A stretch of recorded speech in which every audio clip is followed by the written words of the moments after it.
When you run up against a team in Call of Duty, it can sometimes feel like you're fighting a losing battle, and when I say sometimes, I mean pretty much all the time you play. This is because a lot of times your team is not very good because they're just a bunch of random people, and the other team are obviously organised and trying to their best and their hardest to kill everyone in pub. And yeah, you can sometimes feel a little bit powerless, but this team were only a team of 3, and now that still constitutes a team because it still can be pretty easy to pub stomp in a 3-man. I mean, I think a 2-man is where it's kind of still a bit of a chance. I think 3-man plus is where it's like a little bit easy and there's a lot of kills to go around. So they thought they were going to have an easy time this game, you know, getting all their kill streaks and everything. But as you can see, my teammate's actually in a Reaper.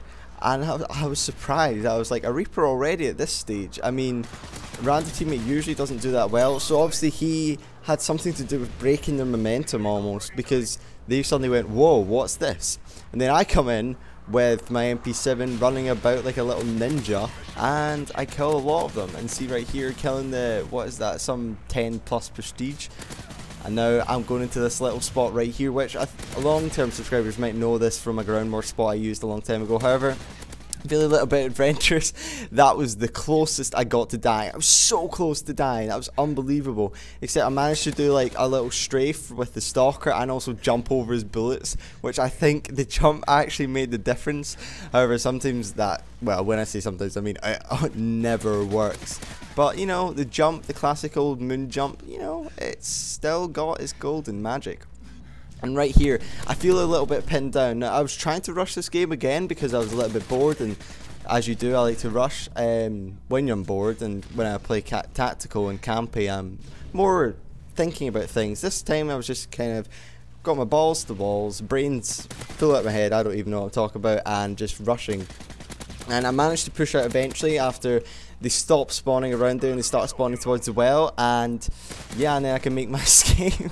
And the way that guy there died there just illustrates perfectly how the other team must be feeling at this point, because they've run up, they've been having a good time all night, and then they run up against a brick wall of me and the other teammate. I think his name was like Barney or something, I don't even know. Barney the dinosaur is going on a ham streak.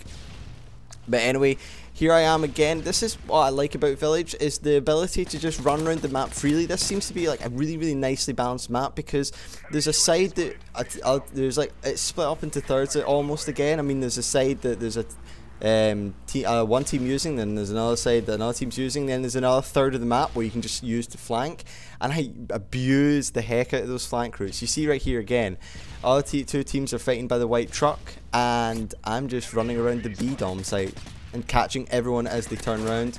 Or look at this guy running at the cliff, and boom, get the MOAB. Now, I wasn't really expecting it, and I'm pretty glad I got it, because these other teams were giving it a bit of lip in the 2 games, or the 1 game before even. So yeah, I'm pretty glad I got that. And as you do, always on PC, if anybody does well, anyone gets a MOAB, you get called a hacker. So yeah, what can you do, you know?